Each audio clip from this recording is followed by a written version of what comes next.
So we have a wonderful program for you today. We're going to be beginning with Mark Costa, I say Costa, with the Energy Coalition, who's the policy director there. And he's going to be talking about the incentives and rebates for energy efficiency and decarbonization or electrification programming and equipment. And a lot, I'm sure, about the policy dynamic because he can't help himself. And then we're going to get into a marvelous panel, which I'll be introducing in a moment. They're going to talk about their programming and also how there are workforce and job opportunities for folks who can install and maintain some of this equipment. And then we're going to be meeting or speaking with West LA College. And at the end, we're going to be getting a little tour for those of you who can stay of West LA College. And I understand they have like a microforest, and I know I'm super dying to see what that looks like. And then USGBC is going to be closing us out. We expect this to be a very interactive meeting. Even for those of you online, we really want you to raise your hands and speak out. Please, when you speak, say your name and affiliation so that folks know who is talking. And I guess, oh, one thing I have to say, everybody is a VIP, but we do have some very special guests that I wanted to mention in particular from elected offices. Some of you are online and some of you are here in person. But I wanted to call out Frederica McGee, the Chief of Staff of Office of Supervisor Holly Mitchell, Laura Maraida, Senior Deputy Environmental Justice, Office of Supervisor Holly Mitchell, Aaron Ardour, Environmental Deputy, Office of Supervisor Lindsay Horvath, Wakas Raymond, Senior Advisor, Office of Supervisor Hilda Solis, Teresa Sutherland, Communications Director, Assemblyman Isaac Bryan, Carlos Penilla, Field Deputy, Senator Lola Smallwood Cuevas, Lizeth Rosales, Director of Environmental Justice, Office of LA Mayor Karen Bass, and Tanya Pineda, Green Workforce Senior Analyst, Office of Mayor Karen Bass. Thank you so much for being here and being a part of this conversation. Okay, so with that, let's invite Mark to the podium.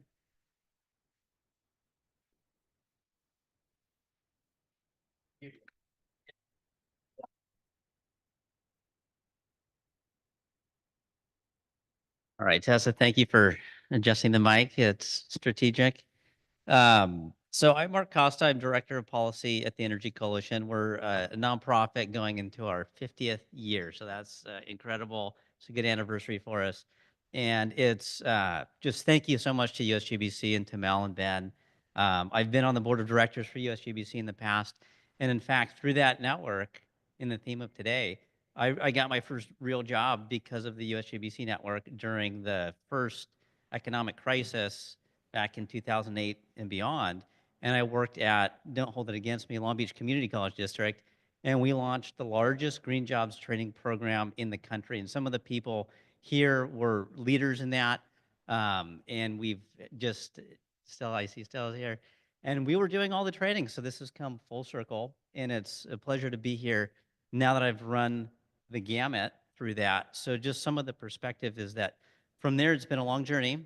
And I will just say networking is a really powerful tool, and the convening of USGBC and SoCalREN are extremely helpful. And since then, I've kind of gone the whole spectrum to working internationally with the International Energy Agency, the United Nations Environment Program, been around the world for meetings like this, looking at workforce in everything from conflict zones into rebuilding and how we use buildings as the backbone of that.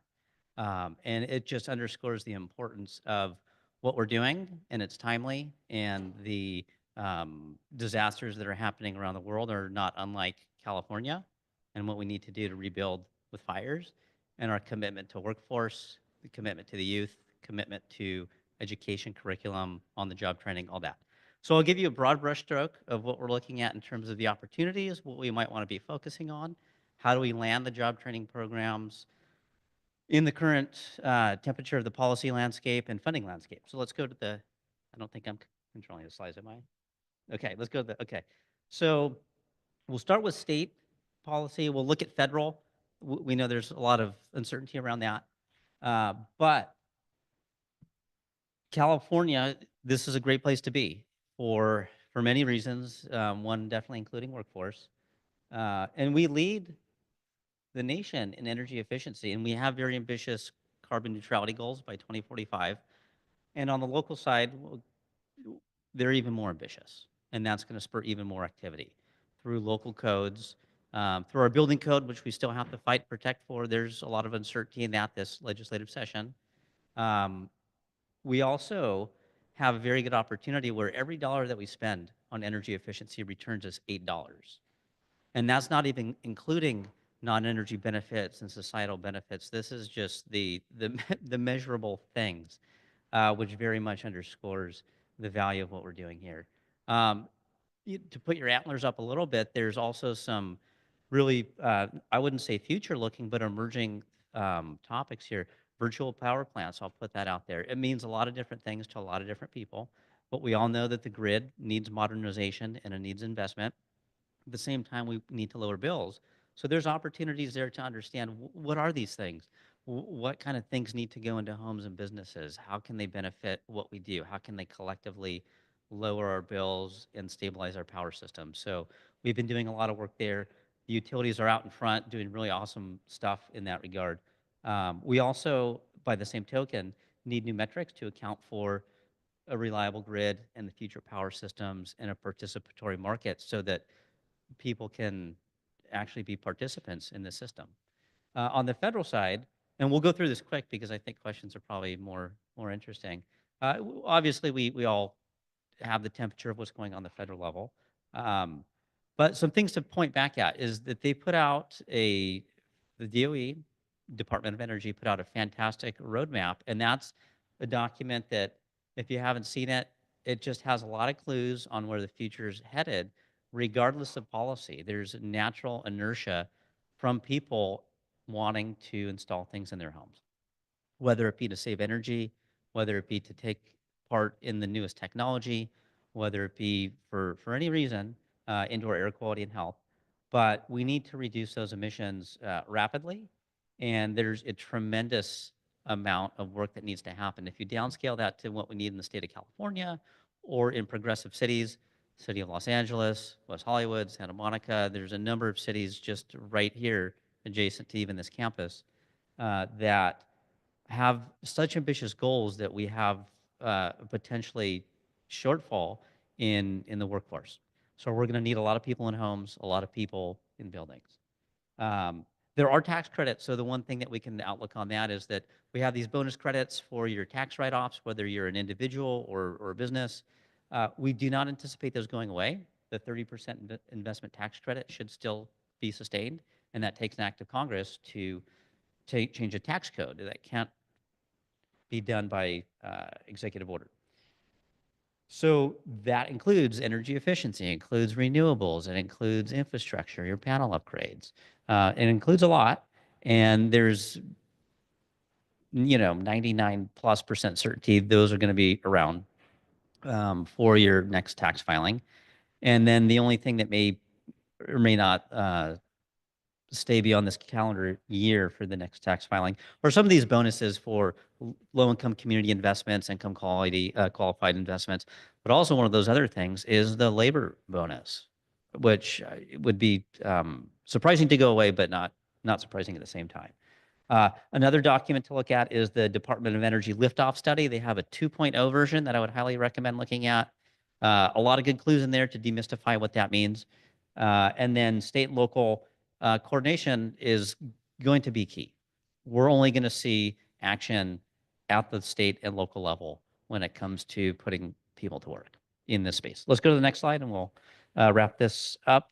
So some of those market trends, to drill down a little bit, heat pumps. Heat pumps are a really good thing.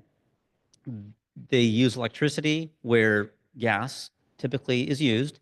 And the benefits of these things, I know there's a lot of experts and maybe some that may be unfamiliar, but they work extremely well.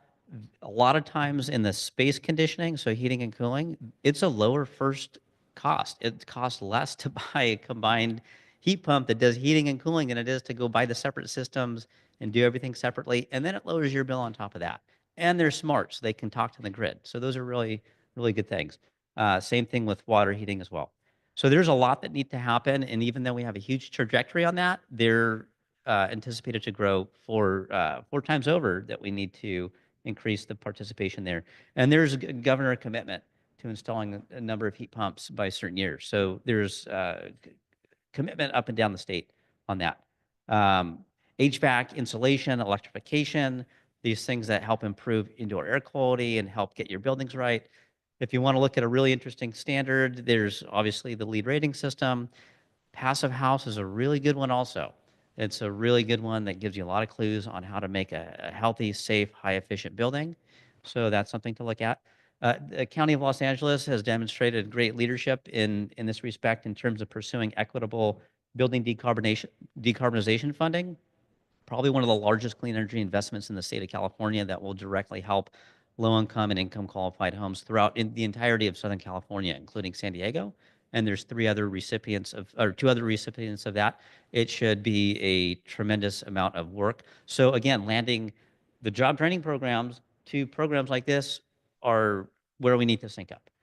The Tech Clean California program installs heat pumps. Highly recommend just take a look at that website. You can Google it. It'll be the first thing that comes up. And then this being my last slide, at the end of here, this is top of mind for everybody. I know we have electeds, and just anybody wants to save money, so you're probably interested in this too. You've noticed bills go up. We need to think about what this means, what we can do about it. And even though the rates are going up, there's something to be said about California having pretty affordable overall monthly and annual bills, but nobody wants things to go up. So we really need to look at this. We need to figure out how to do it. And if there's it's unequivocal, energy efficiency lowers bills. And we've known that since the beginning of time, but 1970s with Amory Levins from Rocky Mountain Institute saying the negawatt, the best electron is the one you don't use. We're also entering into an era of the megawatt, that we have the ability to generate our own power in some cases and participate in the energy system where it's most beneficial and most cooperative with utilities and the Clean Power Alliance, everybody like that. We mentioned VPPs. Um, there's also fixed infrastructure. Well, there's ways that we can do both. We can make that grid smart so that we can have these virtual power plants operate well. There's a lot that we can be doing. And that's really the sweet spot that we need to hone in on. These are new, they're exciting, they're interesting. It's going to require new knowledge, new skills, but also taps into the existing foundation that we've built throughout Southern California in our workforce. So we'll say that the last thing, we need to just capture all the good things that we're doing, because a lot of times you can't put a dollar sign behind something with some of the current ways that we measure.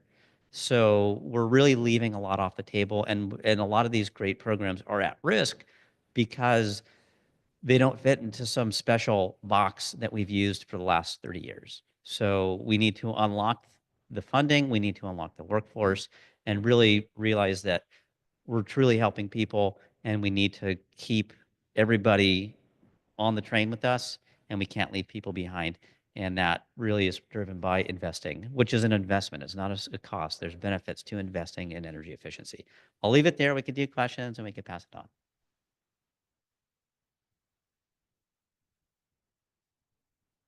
Yes.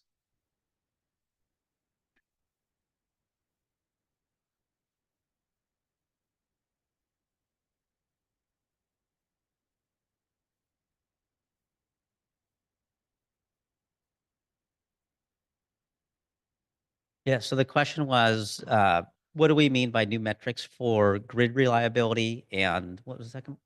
And affordability. Yes. So when it comes to grid reliability, we can get wrapped up in the regulatory space, which I live and breathe. Um, but we need some metrics to really tell us what is the current status of the grid. How is it serving people? How is it on? I know there's a lot of interest in looking at um, wildfire metrics and alert and notice systems, but we also want to look at power quality. We've heard things where sometimes equipment is at risk of being damaged if there's just too much power on a hot day. Even if you're getting power, some equipment might get zapped. The other metrics we might need are around equity in the distribution system. So historically, there's been lower line voltage, so lower capacity, lower less juice can go over the lines in low income and disadvantaged communities. So how do we take that into account so that we can structurally change a historic disinvestment in the power capacity? We also need new metrics in terms of how do we value the work that we're doing in low income communities and in the public sector when it takes a little bit more work. The decision making process is different. The level of financial support is different than a well monetized corporation that has a single point of contact decision making process. When we deliver those investments from ratepayer funds, those take extra effort, but they're almost penalized by having to make that effort. So if we only sustain those low hanging fruit affluent incentives, and we say they're cost effective, that's a buzzword now. Um, that all, by other meaning, that also means we will only sustain those low hanging affluent incentives, and we do not want, and we will reject helping low income and public sector, hard to reach communities. So we really need to be mindful of that as we uh, approach this season.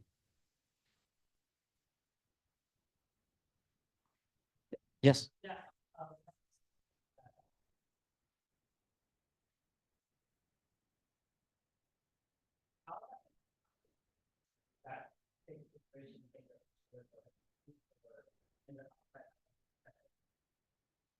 Yeah. So the question was, how is that $1 in, $8 benefit calculated?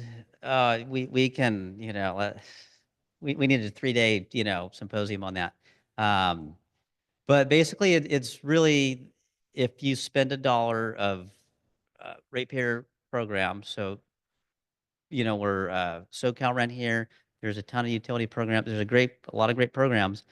You basically look at the dollar amount of the avoided cost of that energy being used, and there's a whole formula with the numerator and denominator in it. And a lot of times that takes into account what it costs a participant to do it. There are some very strict guidelines in terms of the benefit to the grid, the avoided transmission and distribution, but those metrics are really aimed at designing the power system. I don't want to get too technical about it, but they're really these broad brushstroke numbers that apply either across the entire state or regionally. And so there's a real movement to go look at what does that mean for a community? What does that mean for an area around a substation? Did it result in avoided grid um, capital upgrades?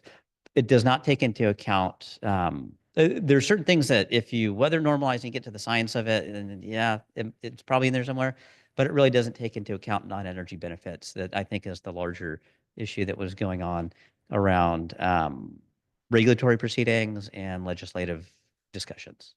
Thank you.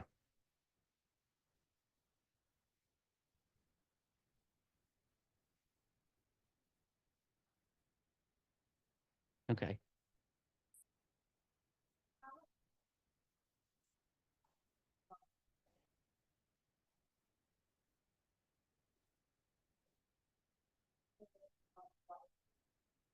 Yes. Okay. I don't have a crystal ball, right? And so, but yes. So we've been asked if federal incentives go away, does or how can California step up? Is that pretty much it?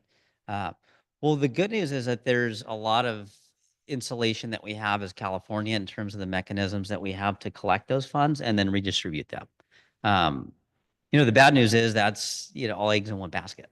So the other good part about that is that these are ratepayer funds not subject to uh, general fund, and we know that it's going to be very, very tough this year in terms of state budget.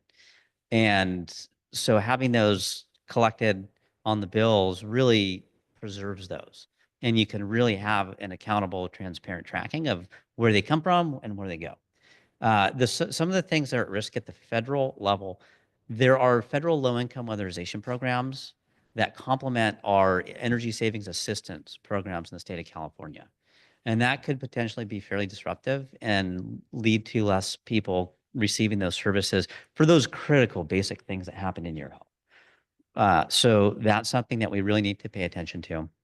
Some of the other federal ones really relate to very specific targeted grant funding opportunities that we've all heard are not being paid out, not being awarded, and certainly we will not see new grant opportunities um, in alignment with where California has been tracking in those. We also have a very great thing called from the California Energy Commission, the Electric Program Investment Charge from the Energy Commission that really gets out there and does some research and development and demonstration projects that have really led the way.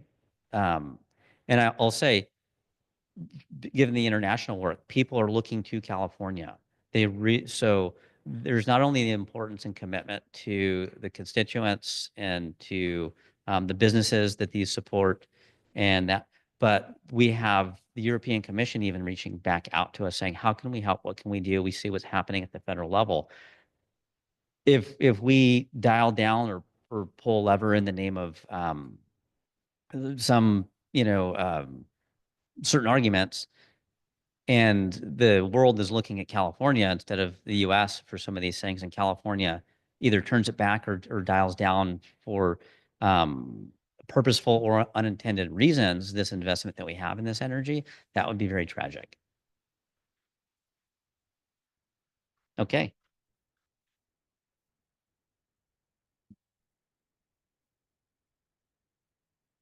All right. And I also want to welcome Lujuana Medina, our division manager at SoCalREN in LA County. So we have a marvelous panel for you entitled Incentivizing Resilience, Energy Efficiency, Decarbonization, and Workforce Development. I'm going to be introducing you all, and then each of you has a set of slides. And then once you're done, if we have time, I will ask you questions, and then we'll open it up to the audience. So please forgive me if I mispronounce your name. So we're going to start with Chico Manaroya, Electrification for Clean Power Program Manager, the Clean Power Alliance. Shomari Davis, Senior Workforce Development Program Manager, Building Decarb Coalition. And Enyet Maya, Manager of Distributed Energy Solutions, LA Department of Water and Power. We have another panelist who has not yet arrived, Marie Gunter, and she's with Senior Project Manager, Electrification Education, TRC Company on behalf of SoCal Edison. Okay, so Chico, why don't you get started? And you're welcome to come up here, or you can stay where you're seated.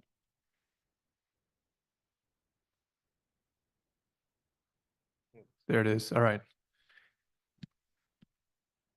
And all right. Hi, everyone. Chico Manarola. I'm the Electrification Program Manager at Clean Power Alliance. I've been there since July 2021, and I handle our workforce development programs and our building electrification programs, including our REACH code program. We work with member agencies and a couple other programs, Energy Team, which I'll talk about in a minute, which is a concierge program. Next slide, please. I don't have a clicker, so if someone has someone be advancing. Okay, great. Next slide, please. So Clean Power Alliance, for those who are not familiar with the CCA model, we are a community choice aggregator. We're the largest supplier of renewable energy in the state and in the country. We serve 35 member agencies, and what that means is city and county governments come together to form a CCA, and each of those members has an elected official on our board of directors. So we are accountable to member agencies, and it's a model that has really taken off in California, and there are some other states where this is happening as well.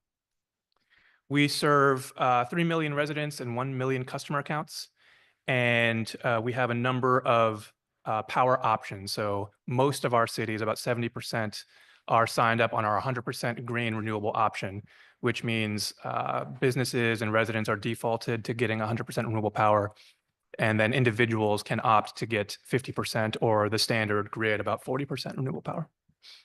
Next slide, please. And we have a lot of programs we're running. We've increased this list a lot in the last year or so, but just to highlight a few, since we're talking about rebates today. In the upper left-hand corner, you can see this room air conditioner rebate. This was something recently launched. We're expecting this to really get a lot more attention in the summer. It's basically a high performance, high efficiency AC rebates for low-income customers. And then on the far right, you can see a couple programs like our Power Share Bill Discount for low-income customers. We have rebates for solar and storage for residential homeowners, and then our solar and storage program, which is no upfront cost for solar and storage for low-income customers. And I will be talking a bit later on about our energy team program, which kind of ties, I think, a lot of some of the workforce and electrification pieces together. Next slide. Okay, so what is CPA's workforce program, and where did this come from? So we provide renewable power. You know, the power that we put on the grid goes to homes and businesses delivered by Edison. On your bill, you will see a CPA charge for generation. We use those funds, and we use a lot of the revenues from those funds to generate our programs. Now, our workforce development is a little bit different in that when we sign a contract with a solar developer or a wind developer, they will set aside some funding for workforce development, and that's where the funding for this particular program comes from. To date, we have about $2 million committed to our workforce development program through the end of 2027. But it's a very big part of how we think about our program. When we sign one of these PPAs, we have requirements for union labor, and it's sort of woven into all of our programs, thinking about how we can best serve low-income communities and make sure that we're coordinating that with any programs we have that are going to increase the amount of workers available to install solar technologies, EV charging, et cetera. But you can see from our prioritization here, our program really got off the ground in 2020 and 2019. I'll talk about a little bit of these programs, but we are looking to support union apprenticeship programs. We also have non-union pathways that we've supported, and we have a student scholarship program where we've worked with 7 schools in LA and Ventura counties. Next slide, please. All right, so let's talk a little bit about it. I'll start with LACI, LA Clean Tech Incubator. So here, these are entry level, like thinking about workforce, what kind of job could you get if you took this training? These are really entry level positions. The goal is to provide folks with background information on, in this case, microgrid maintenance and project management for EV charging installations, and then get them an internship either with one of the startups at LA Clean Tech Incubator or in another organization. We've taken a few interns from these programs at Clean Power Alliance. And what we've done here is since 2019, we've had scholarships of $1,000 to $3,000 per year for students. We've worked with 7 community colleges, not WLAC yet, but you know, let's talk. And we're in discussions to add 4 more schools to this program over the next 3 years. And we're beginning those discussions. We've talked to a few folks, and including LA Community College District, about sort of pooling money for a variety of schools. We've supported 100 scholarships so far, and we're looking forward to continuing this program. We just got an increase in funding for 2026 and 27. That's very exciting. I think that's it there. Let's go on to the next slide. So union and union pathway jobs. We've done a couple different programs here. We started off providing funding for electrical equipment to be used by apprentices in their 5-year apprentice program through the IBEW. In other words, you have electricians that are going through a 5-year apprentice program. When they get to that 5th year, they're very advanced students. They're learning really high-level electrical work, and we want to provide them with equipment to make sure that they are learning how to use equipment that's going to be relevant for CPA and are the kinds of installations that we're putting in the ground, be that, you know, large-scale solar, large-scale wind, small EV charging infrastructure, et cetera. And this has been a very productive program. We've worked with the electrical training institutes in both Ventura County and LA County. It took a while to obtain some of this equipment due to supply chain issues during the pandemic, but they have now purchased all this equipment and is now being used. What we found with this program was, you know, we weren't able to increase the number of workers in the field. And that's because when you participate in one of these apprenticeship programs, you already have to have a job, right?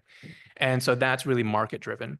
So we started looking at ways to increase the availability of these kind of pathways to underserved communities.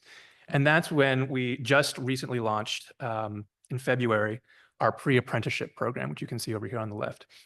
And so here we started working with two organizations. They're both located in LA County, Flint Ridge Center and Winter.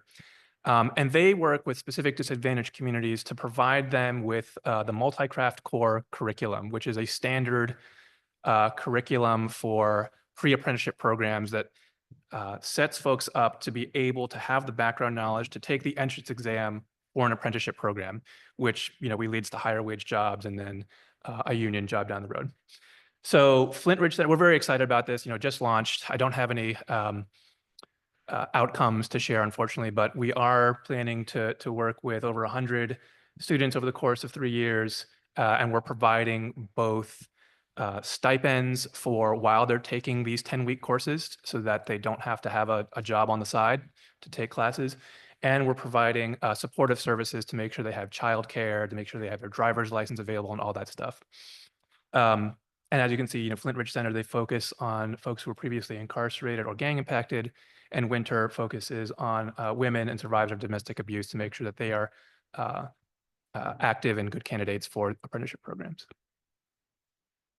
Next slide, please. And here you can see the outcomes. I won't go through all this, but as I've mentioned, we've dedicated over $2 million to all of these programs.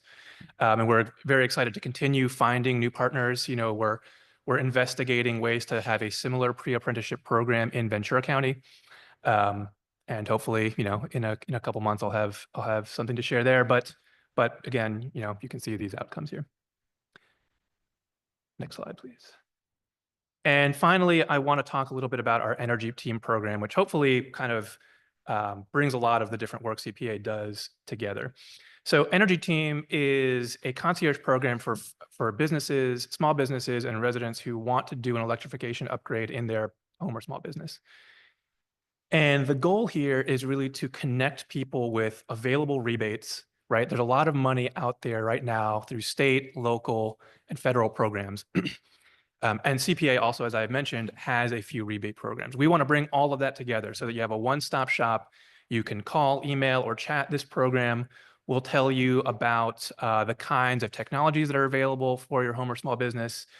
We have some self-service online tools that we just put up on our website last week, where you can go and you can say, type in some information and figure out what would the cost be to install a heat pump water heater in my home, and what would I expect the payback period to be, and what do I expect the greenhouse gas emission savings to be. We have some self-service calculators there. One of the main benefits of this is our virtual energy assessment. So you can have someone on the phone and you can go through your house either with your smartphone or your laptop.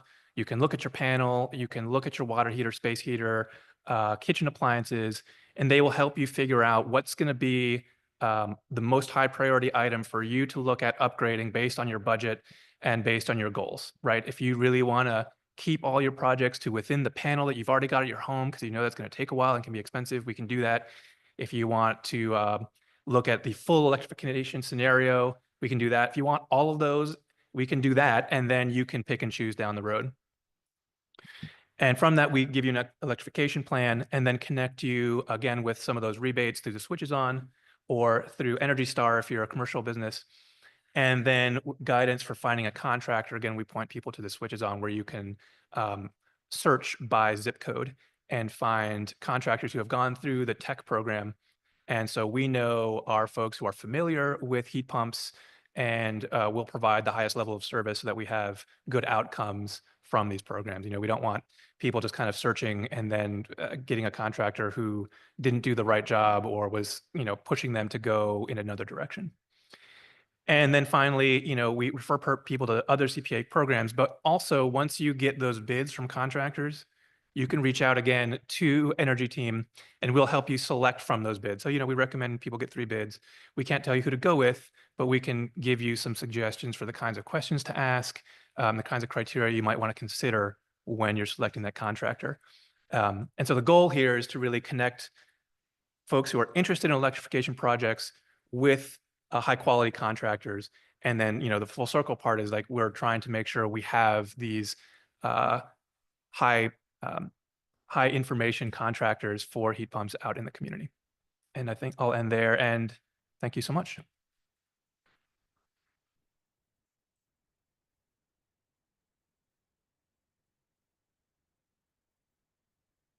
Thank you, Chico. Hello, everyone. He mentioned a couple of, oh, I only have one slide, really. Yeah, no one wants to see that. I'm right here. Good afternoon, everyone. Chico mentioned some incredible programs that I was personally involved with. I'm a former IBW Local 11 member for 25 years.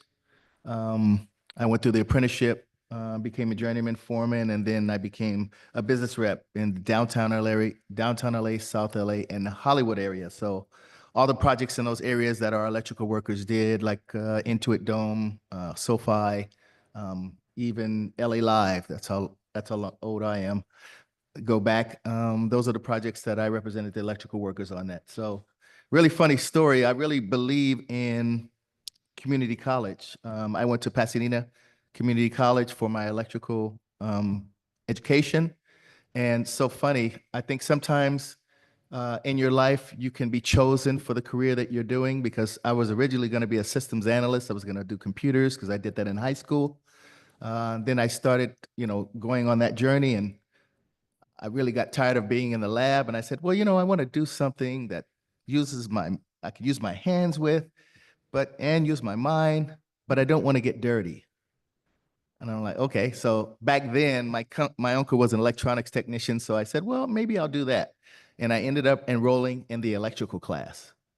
And 30 something years later, here I am, right? I was in that class. I did a 2-year apprentice, got my AS degree there, and really kind of found a love of electrification. So now, about 8 months in, I'm with Building Decarbonization Coalition, and we are a national nonprofit organization. So we strive to align critical stakeholders, really to transform buildings through clean energy. And so how are we going to do that, right? We do that with policy, research, market transformation, and we do it with a public engagement. Our goal really ultimately is to get fossil fuels out of buildings and homes, because we know that it will make people's lives better and increase their air quality. We know that it will cut down on climate and air pollution.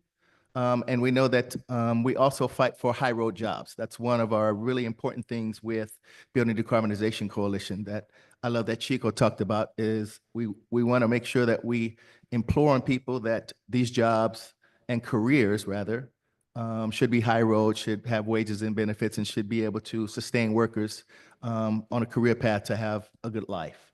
So a couple things that we do with Building Decarbonization Coalition. We started with California Heat Pump Partnerships. It's really kind of an innovative type of public-private partnership that actually just been launched. The partnership just came out with a California Heat Pump Partnership Blueprint. Actually, they met last week.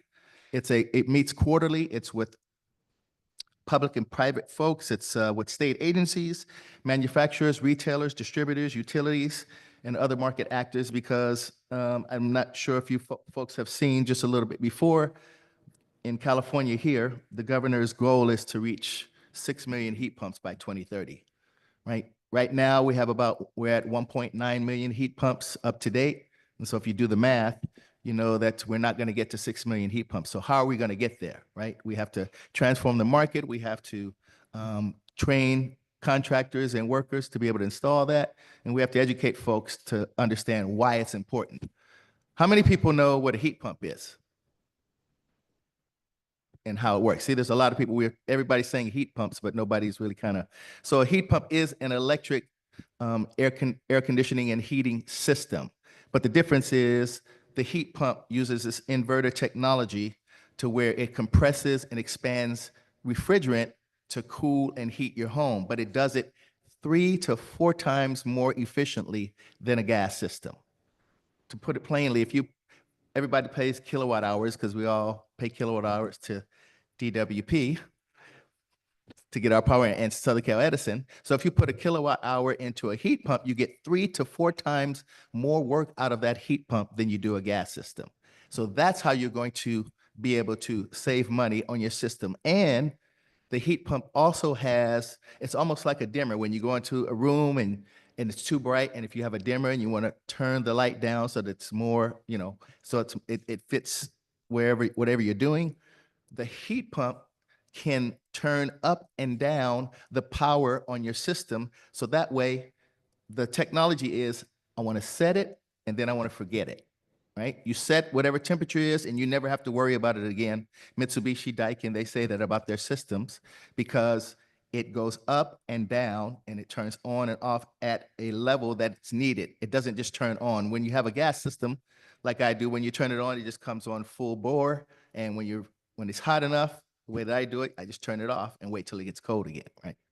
So the heat pump systems are really, really incredibly more innovative and efficient and can work even in cold climates up to 31 degrees Fahrenheit below zero.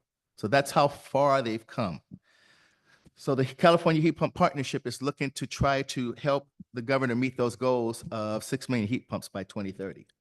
The second one, which Chico talked about, is the switch is on. So how are we going to transform the market? How are we going to get out to folks, to consumers and public in order to understand not only what heat pumps are, but who can install them?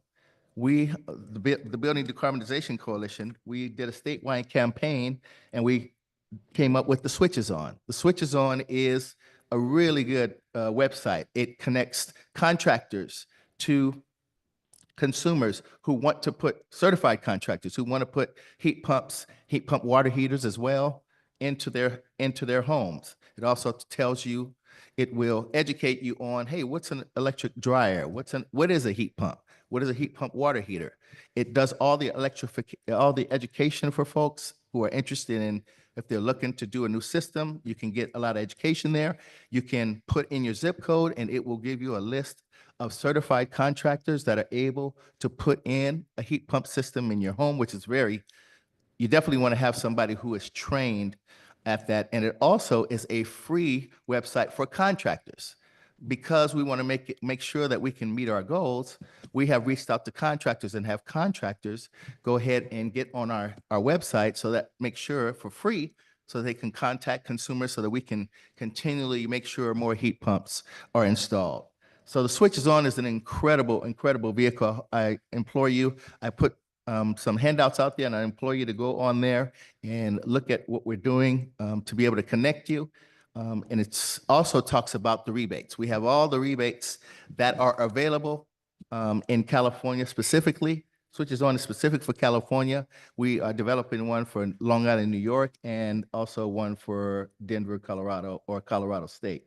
But the Switch is On is for California, and we're lucky to be able to be in a state that actually cares about climate, that cares about workforce development, and also cares about trying to decarbonize the state. The third thing is the Chefluencer program, which is one of my favorites because I love to eat. So whenever you come to a Chefluencer event, we're going to show you how the wonders of cooking on induction stovetops, right? This is induction stovetops and ovens that are electrified. The beauty of that, if any of you cook, I do, I love to cook.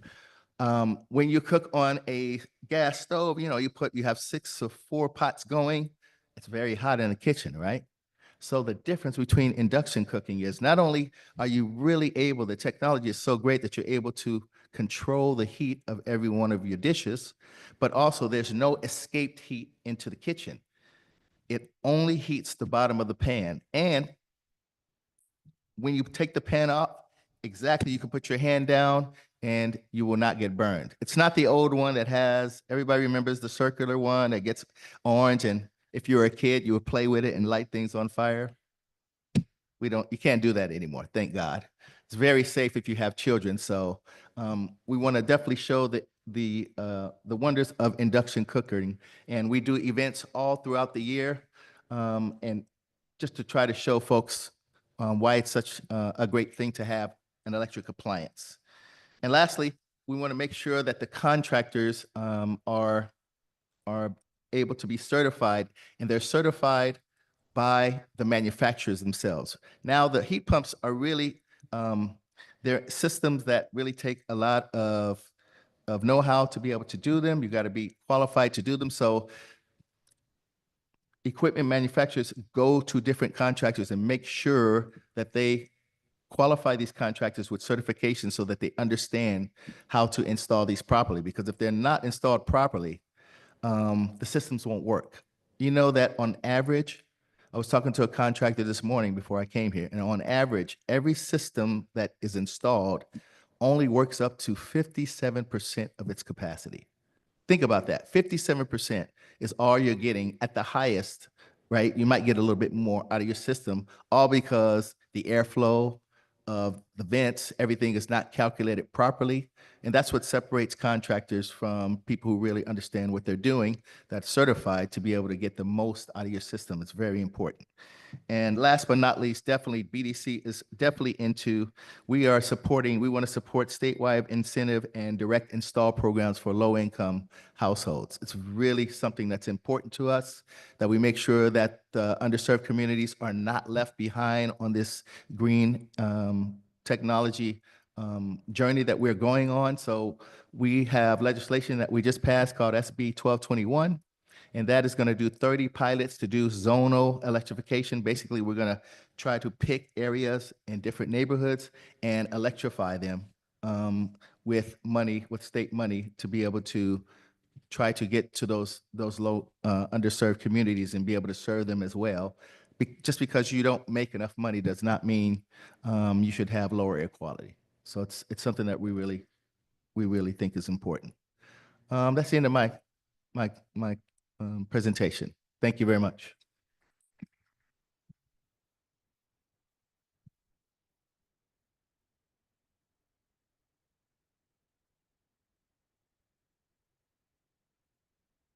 All right. Good afternoon, everybody. Thank you for being here. My name is Anayet Mia, and I am a manager for LADWP, the Los Angeles Department of Water and Power. I work for Distributed Energy Solutions, where I manage several customer programs for energy efficiency predominantly. So let's go to the next slide. So I want to specifically talk about CAMR. So CAMR is, well, before CAMR, we know LADWP is the largest municipal utility in the nation. And we are a utility that's owned by the people of the city of Los Angeles.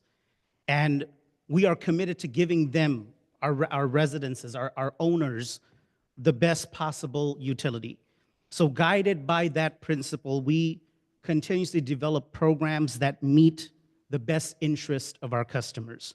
CAMR is one of those programs. CAMR provides substantial incentives for energy efficiency upgrades, benefiting both property owners and tenants while driving meaningful change.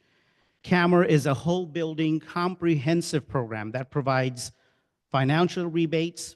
Technical analysts will work alongside every single property owner and offer no-cost technical assistance, scope development, and contract bidding process. CAMR benefits community, tenants, and property owners. Community benefits through cleaner air, reduced greenhouse gas emissions, maximizing benefits for underserved and disadvantaged communities, and support for green jobs. All CAMR contractors must meet the highest standards, including C10 licensing requirements, a skilled and trained workforce, and compliance with prevailing wage requirements. Tenants also benefit through CAMR through energy savings, reduced utility bills, and improvements in safety, comfort, and indoor air quality. And property owners benefit through CAMR through robust financial incentives, free technical assistance, and solar incentives. Let me share some of the impacts that we're making with CAMR. So this map shows the city of Los Angeles. The gray area is the city, is LADWP territory. The salmon-colored areas is disadvantaged communities within our city. As you can see, 86% of all of our projects in CAMR are located in disadvantaged communities, located in the communities who need our help the most. The blue dots indicate active projects, customers who have applied to the program. The orange dots signify projects that are currently under construction. So 382 buildings are enrolled in CAMR, equating to 20,000 tenant units. So as I mentioned, CAMR's whole building, we have about 100 measures that are incentivized through CAMR. So some of these categories include building shell, which includes cool roofs, insulation, and window shading; space heating and cooling, which includes heating and cooling systems and duct insulation; water heating, which includes water heaters, boilers, and insulation; lighting and appliances, which include lighting fixtures, refrigerators, washers and dryers; and of course, renewable energy, which includes solar panels. CAMR leverages existing LADWP programs. Some of these programs provide free upgrades and others provide partial rebates. So for free upgrades, we have things like lighting, insulation, refrigerators, toilets, aerators. Partial rebates include solar panels, water heaters, heating and cooling systems, roof replacement, and gas dryer replacement. Once a customer applies for our program through ladwpcamr.com, we guide them through every step of the program, and we offer them an opportunity for them to choose which measures and which programs they would like to participate in. CAMR, in addition to leveraging programs at DWP, we also leverage funding sources, local, state, and federal. These include Tech Clean California, LIWIP, MAHEP, HERA, and the Liso Canyon Settlement Funds to maximize program impacts. One of our most significant partnerships is with the City of LA's Mayor's Office, which, with approval from LA City Council, has committed $5 million from the city's Climate Equity Fund to support the CAMR program. This milestone and partnership enables CAMR customers to complete their projects and initiates a building jobs pilot study. This achievement underscores the substantial strides our organizations have taken towards ensuring a diverse, equitable, and inclusive allocation of resources in our community. By leveraging these funding sources, we bring extra value to our customers, and our goal is to cover up to 100% of project cost for customers. And here's an example. This is one of our completed CAMR projects. So this is a 90-unit building located in a disadvantaged community. This project is now complete. Many measures were upgraded in this building. The bigger ones were heat pump water heaters, lighting for indoor and outdoor areas, both for common areas and inside tenant units. One of the most brilliant things about this project is LADWP was able to provide $540,000 in incentives. And because we layer and leverage other programs, we were able to bring another $562,000 for this customer. And so combined, this is a $1.1 million retrofit project, and the customer was able to receive 100% cost coverage for this retrofit. And just to give you some additional data points, when we do a project like this is one building. The energy savings and the greenhouse gas emissions that were avoided equates to taking 12 homes off the grid, 21 cars off of our roads. It would take 1,400 trees, newly planted, growing for 10 years, to sequester the amount of greenhouse gas emissions that we avoided through this project. And it would take 7 million smartphones. We avoided charging 7 million smartphones by retrofitting this project. So this is just one project. We have many in the pipeline. So imagine the impact we can make through programs like this. So with that, here's our contact information. We have a QR code. We have our website, ladwpcamr.com. So thank you all for listening, and I look forward to our conversation.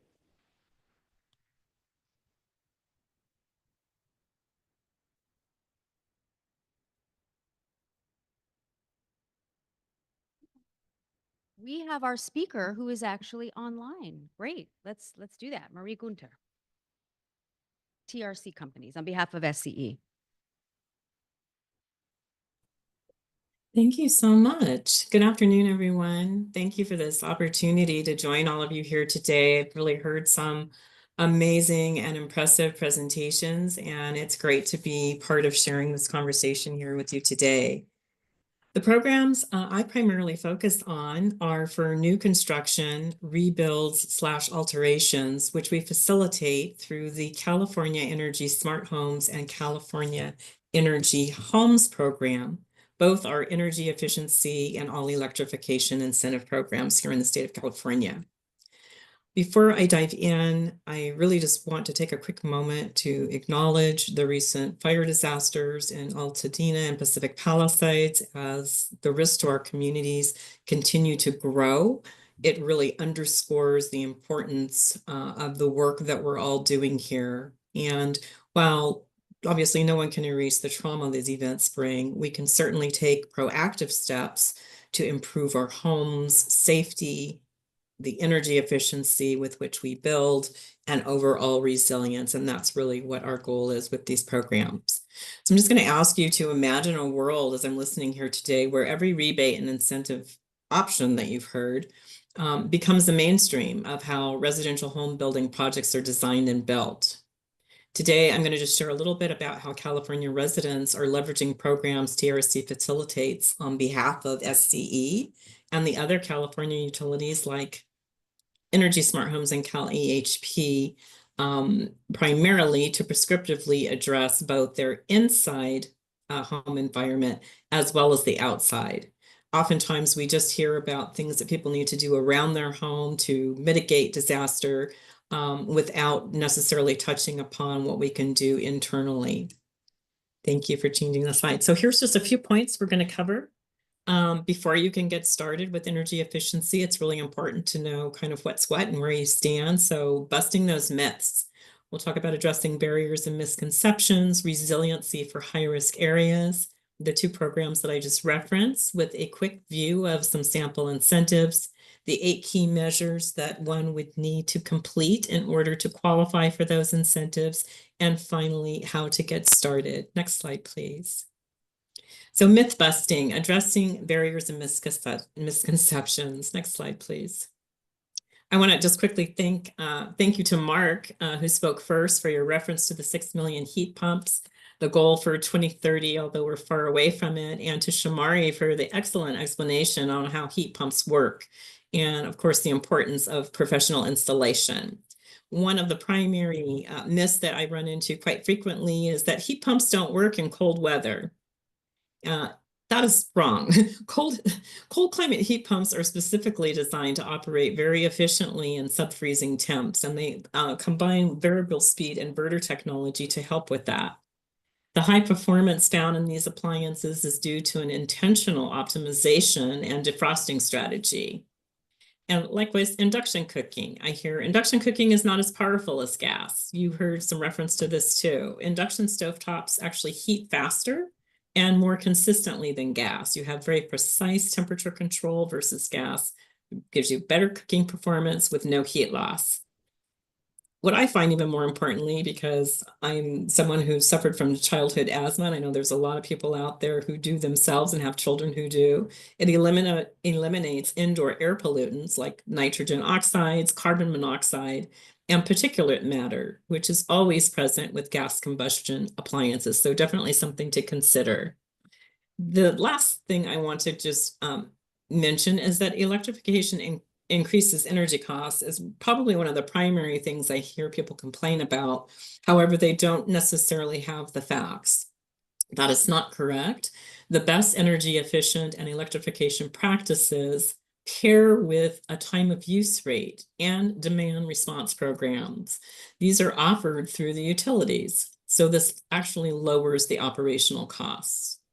Heat pumps use 3 to 4 times less energy than resistance heating, which reduces winter heating bills. And when you combine that with smart load management plus battery storage, this only goes further to work to optimize your savings. Next slide, please.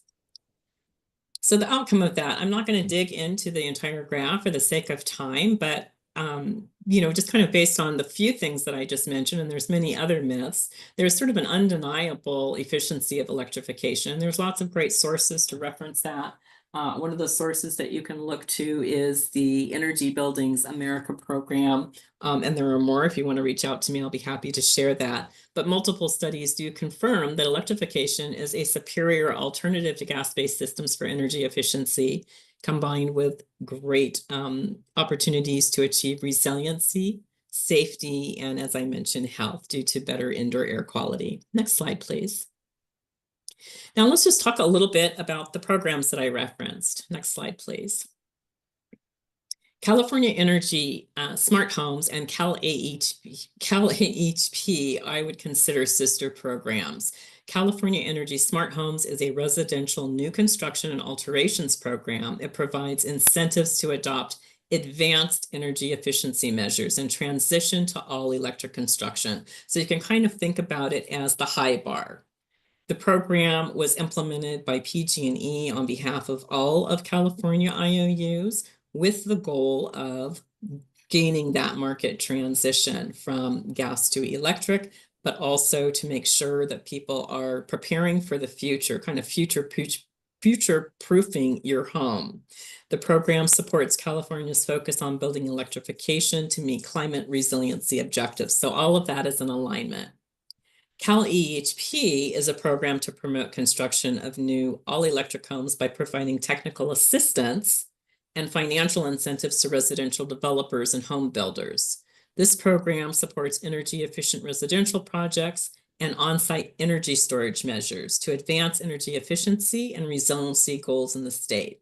The cool thing is that the programs can be layered. So Energy Smart Homes and CalEHP, if you qualify by meeting the measures that I'm going to lay out, then we can actually layer those on top of one another to make sure that you're getting the maximum amount of funding. Okay, next slide, please. Just to take a very quick snapshot of the state, I'm only showing Energy Smart Homes here because there's very little difference between the two programs as I referenced. California Energy Smart Homes is available to anyone in the electric service territory of PG&E, SCE, and SDG&E. It is specifically designed for new construction and alterations or rebuilds of single-family homes, duplexes, triplexes, condos, multifamily, low-rise, and ADUs. This program has no income restriction. So there is a difference between this and CalEHP, and it's really just two major points. Number one, CalEHP is market rate only, and it also serves multifamily, low-rise, and high-rise. So it gives you a little bit more breadth. The utilities that it serves are through the entire state of California, including SMUD and Roseville. I think this is a great depiction also when we talk about resiliency and the need for energy efficiency is kind of our whole state has become, sort of a prime zone for fire disasters in particular.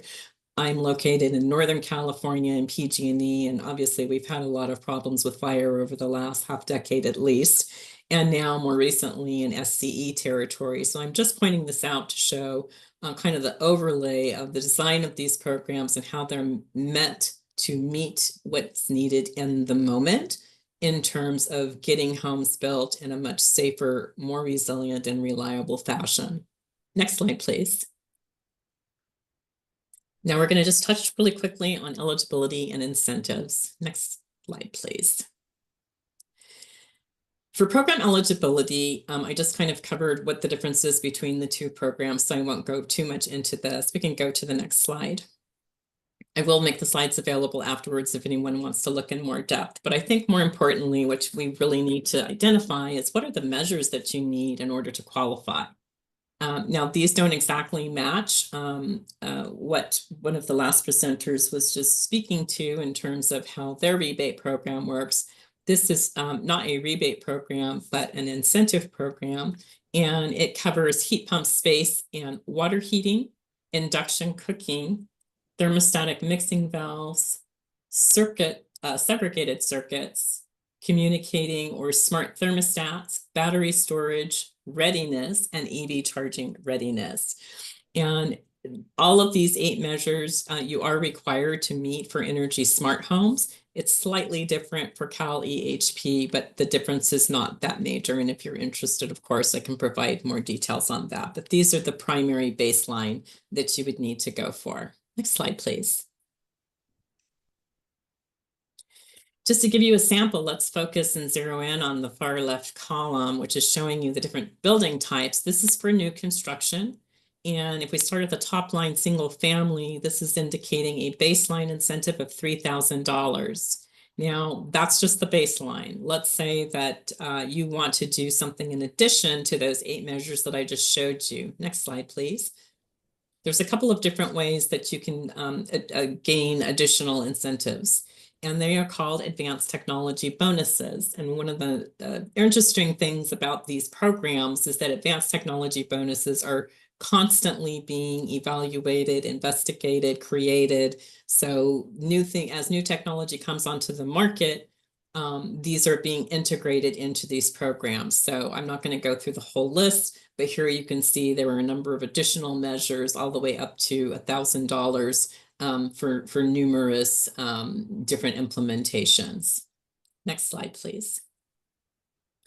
I referenced layering a little bit earlier. I only primarily mentioned that California Energy Smart Homes can work with Cal EHP, but there are additional funding sources that our programs can be mapped to. And the best way to understand how that can work, because that could be a pretty involved and lengthy matrix, is to reach out to our team. So if we could go to the next slide, please. Next slide, please. There is a process that I would highly encourage anybody, if you even have an inkling that you think that either your home or a friend or someone you know might qualify for the money to help them either rebuild or do alterations on a home, is to submit an application. It's like a pre-qualification. So before you get too far down the road, we have a wholly professional team that basically holds your hand through the whole process up through enrollment. And then after enrollment, there is a separate pathway. But the most important piece is to come into the pipeline to take advantage of all the tools we have to offer. We do also provide free technical assistance. We provide a training call. Not everyone is familiar with electrification measures, and we don't expect people to know all the ins and outs of how that works.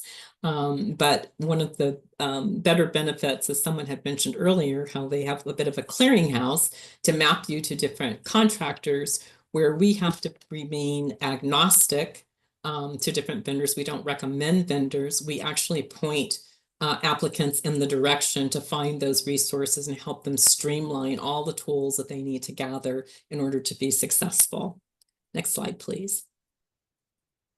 In addition to that, we want to make sure that people feel informed about how the process of going electrification actually works. We are currently hosting a 6-part series on the path to all electric homes called Powered for Change. We've already hosted the first session, but you can obtain a recording. And I would encourage all to please come and join us for the remaining sessions. Next week, we're hosting one introduction to home electrification specifically for homeowners. It's going to be very informative.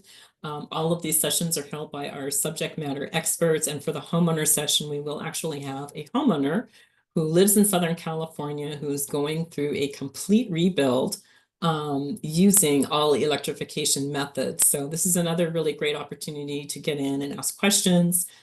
He's very amenable to connecting with folks, whether you have a project in mind or you're just curious. I think that would be a great session to attend.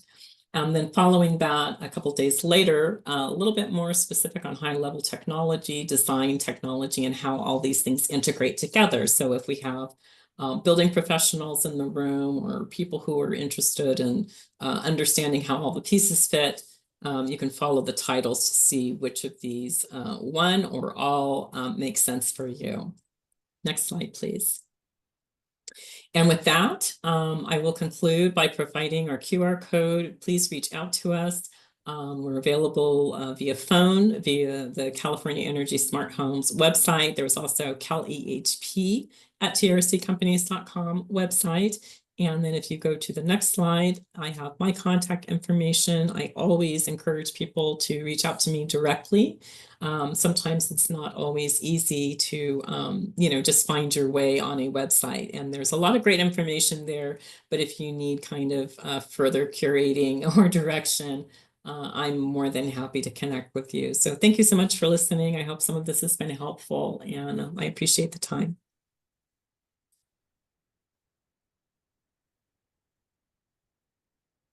Thank you, Marie. For some reason, I thought you were in town here, but you're up north, I think I heard you say. Yes, I would have Yeah. loved to have Like, joined she you. I didn't was show trying to up, do but of that this course. morning. But yeah, it's a little busy. So Yeah, there'd be a long drive. So thank you. These were fantastic presentations. It makes me a little envious because I would love to have us talk about our SoCal Regional Energy Network programs, including our contractor programs through Emerald Cities Collaborative, our e-contractor program. I don't know if we have time right now to go into that. And then, Luana could go into great detail about SoCalREN's incentive programs. But we will, if you're not familiar with our programming, we will absolutely at another time, we will present our programming. Because of limited time too, I don't know that I want to ask any questions. I want to open it up to all of you. And then we'll see who has questions online. And if you don't have questions, then I will ask. Yes. You know what? Why don't we yeah, perfect. Hand them the mic.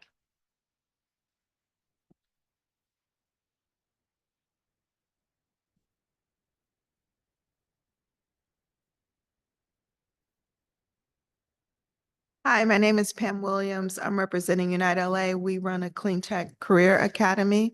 My question is really simple. Can we have copies of all the slides that were presented today? Yes, for sure. Any other questions? Oh, yeah.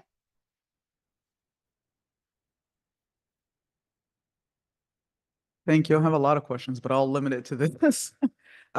For Chico, I represent a lot of those underserved communities. I work with the South Bay Workforce Investment Board, and I work with youth and specifically with reentry adults. I saw that you had pre-apprenticeship programs through Winter and Flint Ridge, which I'm very familiar with both programs. Are they changing what they currently do to reflect more of what you are interested in or no? Okay.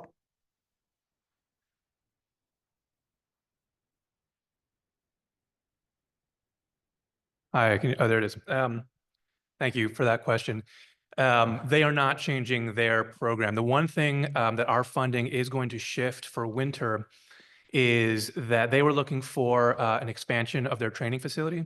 And so some of our money there is going to help them go from 56 to 80 students per year. But their curriculum is set. It's the MC3 curriculum. We're not changing that.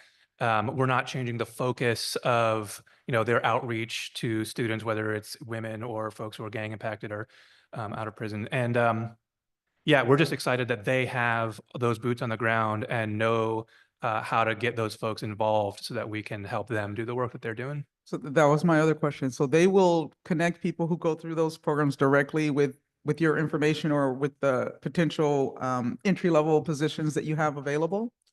Oh, I see what you're saying. So sort of after the fact. So one of the goals of this program, we hope, is for the pre-apprenticeship program, is that then folks will be able to transition seamlessly into an apprenticeship program, which CPA doesn't oversee directly. That's like the IBEW or other unions have their own apprenticeship programs. What Winter and Flint Ridge do is they train people to be able to take that entrance exam and help people connect to the kind of union that they might be interested in going to. Now, not everyone's going to go into a union, right? They could take this MC3 program and decide, I still want to be in renewable energy and go a different direction. And then, we would help coordinate to just give them opportunities that are available, including, jobs at CPA or elsewhere. Yeah. We have time for just one more question. Just want to shed a little light on the MC3. The MC3 curriculum was specifically designed by the building trades. So it allows folks to, if they're doing a pre-apprenticeship program that is MC3 curriculum, then when they go to apply to a building trades apprenticeship, that actually, will help them to be on their resume, to be able to get into those programs. We hope. Hello, everyone. My name is Andrew Rodriguez, and I wanted to ask a question to Shamari. I loved what you said. I'm also a fan of community colleges. I'm a student here at West LA College, and I wanted to ask you and anyone else on the panel, are you guys taking any initiatives to go into the community colleges? Any like initiatives to recruit straight from community college or to teach lessons? Or because I know here at Westlake College and specifically at the Climate Center, we do a lot of curriculum adaptation and taking outside organizations and bringing their knowledge and their wealth of expertise into the school. So I was interested to see if any of you guys are interested in that or have started that. I'll answer specifically for, so being a former IBEW and the building trades, those folks do go into the community colleges and do presentations because we're not a direct employer of those contractors, but community college is a way for folks to get some initial training to be able to apply to like non-union contractors and also to union contractors. But the unions specifically, they do reach out to the community colleges to show careers. Right, but that's a great question. So given limited time, please stick around and these folks will be here, I assume, for a little bit, and you can ask questions and have more dialogue. But we have another person or a couple of people who are going to come up from West LA College. I only have your first names. It's Joanne and or Betsy. I think we have some slides. Here you are. Take it away. Hi, everyone. Thank you so much for being here. This is such an honor. Can you hear me? Maybe I don't need to mess with this. Bring it up. All right. Let's have the party start. Usually people drop the mic. I'm bringing it up. All right, here we go. Thank you so much for being here. It's real honor to have this group of people. This is timely too, because we are now ready to be part of these conversations in a more meaningful way. So I'm Jill Tavares. I'm the director of the California Center for Climate Change Education. We started our work here about 2 years ago, less than 2 years. We're about to celebrate our second anniversary, by the way, Earth Day, April 22nd. You're all invited. In the first 2 years, I think we've been really focused on building a structure and then connecting with people who are in this space. So I'm really happy to see Stella here, Colleen, Ben, all these groups that we've been working with and really trying to understand what the landscape was so that we can come in as this coordinating organization that can bring the community college together, support faculty in their professional development efforts, and then, of course, support our students. So I want to take a minute to thank our students for being here. You can see them right there. We have a number of students there. These are community college students that are involved with the Climate Center, and they've been involved, many of them, for the last 2 years. And so what we do is informed by you all, people who are working in the real world and telling us this is what is needed. If we're serious about addressing the climate crisis, if we're serious about teaching people that they can cook with electric stovetops and make really good meals and protect their health, if we're serious about educating people about what a heat pump is, we need to be having these conversations with you all and with the students who represent the communities that we serve ultimately. So that's what we're here for, to create those bridges, to create those conversations, to create spaces for this kind of exchange of knowledge. And sometimes we're also exchanging resources, which is, of course, critical. So I'm really happy to hear about pre-apprenticeships. We know that to be really, truly honored, to honor this commitment of diversity, equity, inclusion, we need to be able to have the funds to support our students who need to pay rent, right? Our students are not able to complete training programs and to go into internships unless we have the means to support them through that process. So with that, I will take another break here to thank the folks who are making these resources available to us and who are also helping us create the programs to utilize those resources. And by the way, United LA is here too, another partner that we work with. So I want to take a minute to thank Betsy Pajewski, who's here with us. and who facilitated this event here, connected us with USGBC, and who's coordinating an incredible fellowship program. I'm going to ask Betsy to explain to you the fellowship program that we have, which is a partnership with another group that some of you might have heard of, the California Youth Leadership Corps. They're doing amazing work in the community college space. And many of those students that you see here are part of that initiative. And we want to do better. We want to do more in the construction side. We want to do better in the electrification side of things. We want to be able to identify the skills that will set our students up for success, right? So before I pass the mic to Betsy, I want to make myself available if any of you want to talk to me, ask questions, follow us on LinkedIn, Instagram. Are we on TikTok? We are on TikTok, aren't we? TikTok, if that's what you all want to be connected with us through that way. I think the main thing I want to say before I go is that these are unprecedented times. And this needs to be said. These are unprecedented times for the most recent shocking wake-up call that we got back in November and that we're now dealing with. But from a climate perspective, and I'm a climate scientist, so I get to stand up here and reflect my PhD on that stuff. These are unprecedented times, climatically speaking. The atmosphere is not going to wait for us to get our stuff together. And so for me, that's what motivates me to continue having these conversations with you all and bringing my students to events like this. And it's also an invitation, right, for us to think, what's the strategy that we need to be using here that is integrated enough so that we're doing all this amazing work that you're already doing, that you've been doing for decades, but that we're also reaching out the public at large. So we do a lot of work beyond the hands-on part. We do a lot of work with communication. And we are really excited to have partners like you that could help us do that translation piece. So with that, I'm going to pass on to one of our great translators here, Betsy, who's going to be able to speak about our fellowship program. Yeah. And do you want me to also talk about the internship? Because that's Yes, definitely internship and fellowship So- program. Yeah, absolutely. Hi, everyone. My name is Betsy Pajewski, and I am there we go. Oops, I'll just hold it. The fellowship coordinator at West LAC. And I just want to, because I know that we're running at time almost, just give you a quick brief overview.